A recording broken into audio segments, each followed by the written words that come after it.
My drag name is Kimberly Amore, and I'm 22 years old from San Jose, California. I've been doing drag for a little over 2.5 years now. April of 2012 will actually make it 3 years.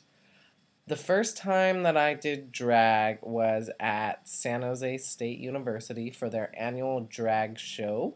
My friend Sam convinced me after multiple attempts to put on a pair of high heels and strut around her sorority house until I got comfortable in it.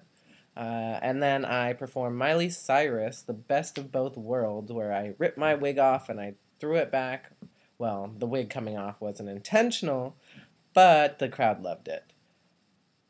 After that, I just kind of got hooked and kept doing it. It was like the initial rush of it just was so exciting.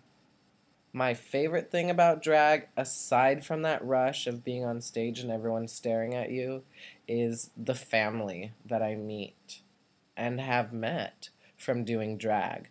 There's so many amazing people out there that I've met from doing drag that I wouldn't have if I didn't do drag myself, because before I actually started doing drag, I was actually a very, very selfish person, I guess you could say. I didn't really think drag was okay. My father raised me to not think it was too good to even be gay, so the fact that a man was dressing as a woman, that definitely threw me off. But I don't see it that way anymore. I see it more as a performance art, an illusion of a man impersonating a woman.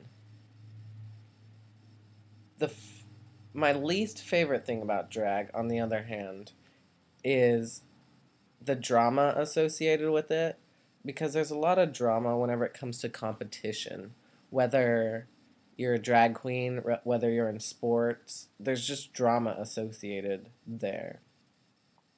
Aside from that, my other least favorite thing is the amount of time and money that I put into drag. Not that I put in, but the amount of time and money that goes into doing it. It takes a lot of time to get ready. My house is always a disaster after I get ready, so I have to clean up from that. After I come home from the bar, after being there for 3 hours, then I come home and I have to wash it all off. And all of that makeup that I'm putting on my face costs quite a bit of money. I mean, I do get paid from doing drag, from tips, and occasionally I'll get paid from doing shows, but it's still it still is a burden on my wallet, that's for sure. I learned to do makeup from my drag mom, my original drag mom. She's no longer my drag mom, but she taught me the basics of doing drag. A lot more than what I learned from the first time I did drag, where I had a real girl do my makeup.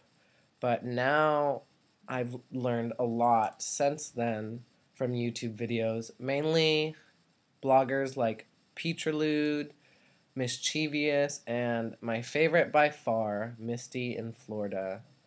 Those three are the three that I really look for makeup tips.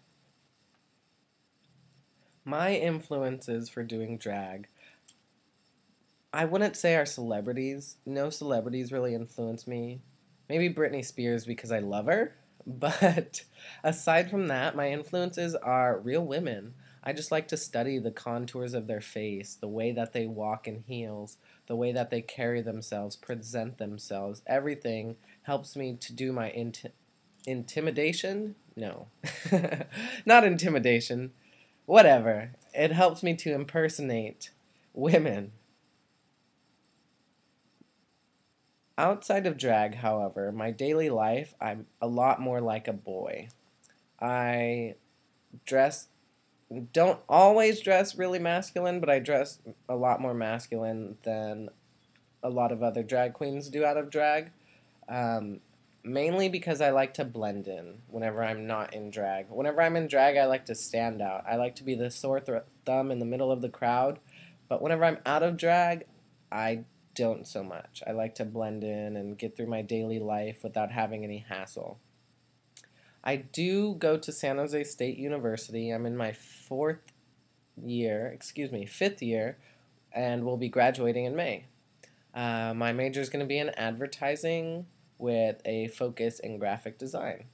I also have 2 jobs and a boyfriend, so I stay really, really busy whenever I'm not in drag. So going out in drag all the time definitely has to be fit into my schedule. The advice, though, that I would have for baby drag queens coming onto the scene would be to just find a niche for yourself. Once you find a niche for yourself, that's whenever you start to get more comfortable with what you're doing. Makeup becomes easier, performances become easier. There's a lot of queens out there who like to impersonate other queens and not really take on their own style. So, finding your own style in drag is definitely something that I recommend. Also, do as I did. If you don't have a drag mom, watch YouTube videos to learn how to contour, to learn how to highlight, to learn how to do your eye makeup, draw on your eyebrows, put on your eyelashes, draw on your lips. There's so many things that you don't realize goes into drag until you start to learn about doing drag.